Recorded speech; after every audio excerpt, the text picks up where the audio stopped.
तो साथियों, आज अवधि समाप्त होने जा रही है लक्ष्मी डेंटल आईपीओ की। और अभी तक हमने एक अंतिम निर्णय नहीं लिया है, एक आखिरी बार रिव्यू नहीं किया है कि इस आईपीओ में हमें क्या करना है। तो चलिए फिर आज के इस वीडियो में बड़ी बारीकी से समझते हैं। एकदम शॉर्ट एंड स्वीट वीडियो रहेगा, बस बने रहिए आप अंत तक। तो ऐसा है कि इस आईपीओ के अंदर हल्का सा रिस्क फैक्टर इंक्लूड हुआ है। वैसे तो grey market premium close to 33% के चल रहे हैं, बट कल दोपहर से ही कोई खास ट्रेड्स है नहीं, कोई खास वॉल्यूम नहीं है। कंपनी ने पूरा प्रयास किया है कि ग्रे मार्केट को एक्टिवेट करके उसको भगाया जाए, वहाँ पे ऊपर लेकर जाया जाए, बट वॉल्यूम्स जो हैं वो नहीं मिल रहे हैं। इन्फ्लेट तो कर दिया है, बट इंटरेस्ट जो है वो नहीं है। इसके दो तीन रीज़न है। एक रीज़न ये भी है कि अभी जो 3 आईपीओ जो रिसेंटली लिस्ट हुए हैं, वहाँ पर ग्रे मार्केट में भारी नुकसान हुआ है, क्योंकि लास्ट प्रीमियम के नीचे की listing average grey market premium के नीचे की लिस्टिंग ग्रे मार्केट के अंदर भारी नुकसान देती है। तो ये 3 चीज़ हमें देखने को मिली, और उसी के साथ में कंपनी के फंडामेंटल्स जो हैं वहाँ पर मामला पेचीदा है। तो जो इनके डायरेक्टर्स हैं उन पे सीबीआई के कुछ एक केसेस चल रहे हैं, आईपीओ महंगा लेकर आए हैं ना, बहुत सारी चीज़ें हैं यहाँ पे। तो फंडामेंटल्स जो हैं वो भी इतना बैक नहीं कर रहे हैं, और ग्रे मार्केट के अंदर से भी जो इनपुट है वो ये है कि भाई ठीक है, सुस्त सा आईपीओ है। अब वैसे इसके प्रीमियम्स तो 33% के हैं, लेकिन जिस तरीके का एक्शन हमने बाकी दोनों आईपीओ में देखा कि भाई प्रीमियम्स गिर रहे हैं मार्केट के साथ में, तो 33 का 15 हो जाए, और उसके बाद में आपको पता है कि अभी हम ऐसा भी देख रहे हैं कि लिस्टिंग हो रही है लास्ट प्रीमियम के नीचे, है ना। स्टैंडर्ड क्लास में तो बहुत नीचे हुई थी, तो वो एक रिस्क फैक्टर बढ़ जाता है। और उसी के साथ में मार्केट जो है अभी भी कोई पूरा सुधरा नहीं है। अगर मार्केट का प्रेशर भी हमें यहाँ पर देखने को मिलता है तो और प्रॉब्लम्स आएंगी। तो यहाँ पर काफ़ी सारे फैक्टर्स हैं, एंड सारे के सारे फैक्टर्स जो हैं वो दबाने के अंदर ही हैं। सिर्फ एक फैक्टर यह है कि कंपनी ने ग्रे मार्केट प्रीमियम को इन्फ्लेट अच्छे से किया है, मेंटेन भी किया है, नीचे नहीं जाने दे रहे हैं, ऑल तो इतने वॉल्यूम से नहीं आ रहे हैं। अब सवाल ये है कि क्या इसे लिस्टिंग पर मेंटेन कर पाएंगे क्या। ग्रे मार्केट में डिमांड क्रिएट करवा के सब्सक्रिप्शन लाना एक बात है, एंड उसको कंटिन्यू रखना एंड लिस्टिंग अच्छी करवाना दूसरी बात है ना। तो सेकंड वाले के अंदर पैसा थोड़ा सा ज़्यादा चाहिए होता है। खैर वो ये आईपीओ की भरपाई, मतलब आईपीओ में जो इतना हाई प्राइसिंग रख रहे हैं उससे भरपाई कर लेंगे, लेकिन थोड़ा सा यहाँ पे जिस तरीके से भी रिसेंट आईपीओ वर्क कर रहे हैं, थोड़ा सा मामला पेचीदा, चर्चा करते हैं। अच्छा, आगे बढ़ने से पहले अगर आपने टेलीग्राम चैनल ज्वाइन नहीं किया है, लिंक डिस्क्रिप्शन में कमेंट बॉक्स में अवश्य ज्वाइन कीजिए। आईपीओ की डिटेल्स आपको तमाम जानकारी आपको यहाँ पे मिल जाएगी, ज्वाइन अवश्य करना है। तो साथियों, आप देख सकते हैं कि 428 की प्राइसिंग पर यह आईपीओ आ रहा है। ऑल्दो कंपनी जो है वो ग्रो कर रही है, ऐसा नहीं है कि ग्रो नहीं कर रही है कंपनी। 138 से 195 करोड़ का रेवेन्यू कंपनी ने कर लिया, अभी 118 हो गया है यहाँ पे, एंड ये 30 सितंबर तक का है। पूरे साल में इस पीरियड को कंपनी पार करेगी। Profit after tax close to जो 2024 में बनाया था उसको कंपनी ने सितंबर तक कवर कर लिया। तो ये एक अच्छी बात है, कंपनी अच्छा ग्रो कर रही है, इसमें कोई दो राय नहीं है। अच्छा, लेकिन उसी के साथ में बोरोइंग्स भी कंपनी की काफ़ी ज़्यादा, आप देख सकते हैं डेट टू इक्विटी 0.94 का है। ये जो कंपनी आईपीओ लेकर आ रही है उसके अंदर भी जो एक क्लॉज है वो ये है कि जो पैसा मिलेगा उससे हम डेट को रीपे करेंगे, है ना। तो ये एक चीज़ आप ध्यान में रखिए।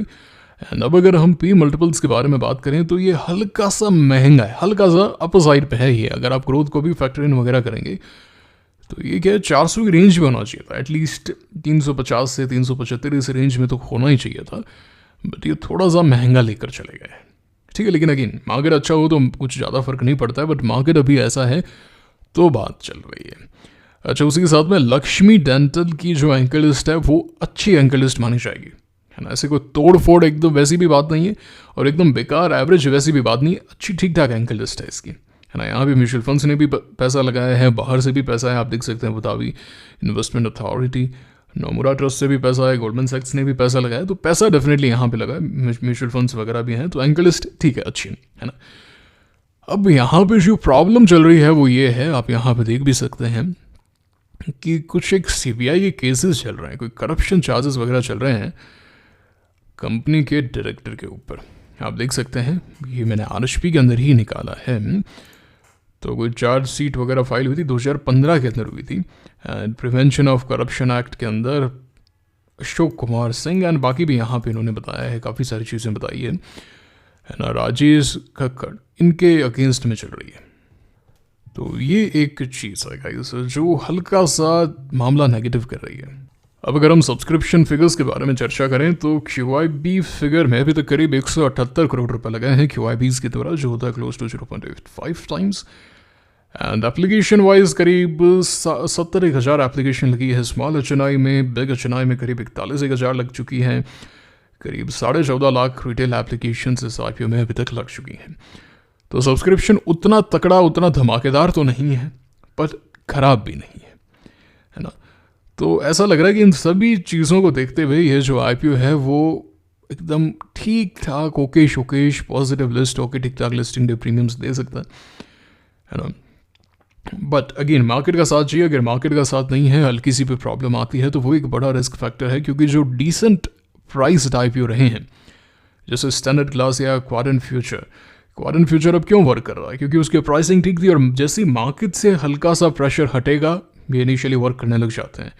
तो मार्केट से प्रेशर हल्का सा कम हुआ, ये दोनों वर्क करने लगे, standard and all. But in दोनों के प्राइसिंग फैक्टर भी इतना बड़ा क्वेश्चन नहीं था, अच्छी प्राइसिंग पे लेकर आए थे।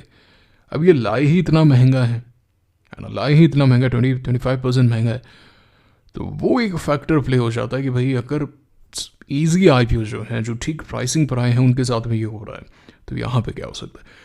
अगेन देखिए, अगर कंपनी मेंटेन करना चाहेगी प्रीमियम जिस तरीके से इन्फ्लेट किए हैं, हालांकि अभी वॉल्यूम्स नहीं है, अगर कंपनी मेंटेन करना चाहेगी, खेल करना चाहेगी, तो कोई प्राइसिंग बड़ी नहीं है, कुछ नहीं है। सभी IPOs में हम देखते हैं मार्केट कहीं भी जाए, अगर दम है, ठीक ठाक IPO है, लीड मैनेजर बढ़िया है, उसको मैनेज करवा देंगे। तो अगेन ये सारी चीज़ें जो है वो कंपनी पर डिपेंड करती है।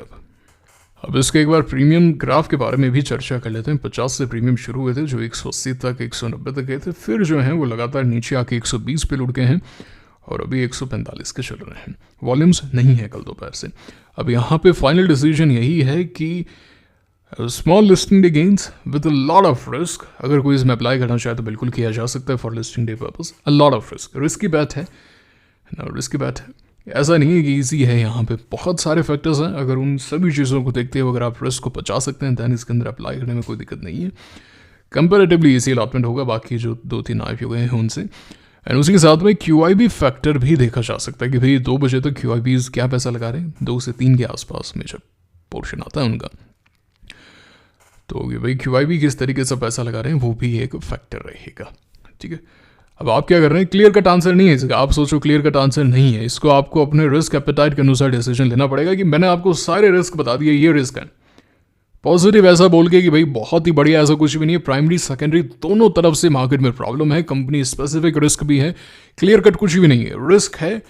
अगर रिस्क के अंदर आप खेलना चाहते हैं तो ही खेला जा सकता है ना। इसको ध्यान में रखते हुए हाँ भाई ये सारे पॉइंट्स हैं, ठीक है। अब आप क्या कर रहे हैं मुझे कमेंट करके बताइए, अप्लाई कर रहे हैं नहीं कर रहे हैं, एंड वीडियो कैसा लगा जरूर से बताइएगा। एंड मेक श्योर करें कि आप टेलीग्राम चैनल को ज्वाइन करें। अगर आप नहीं कर रहे हैं तो आप बहुत ही बेहतरीन इन्फॉर्मेशन मिस कर दे रहे हैं, you can not do that. Link description में, कमेंट बॉक्स में कमेंट करके आपने राय अवश्य दी होगी, वीडियो को लाइक किया होगा, चैनल को सब्सक्राइब किया होगा। मुलाकात होगी आपसे अगले वीडियो में। Signing off now, thank you very much.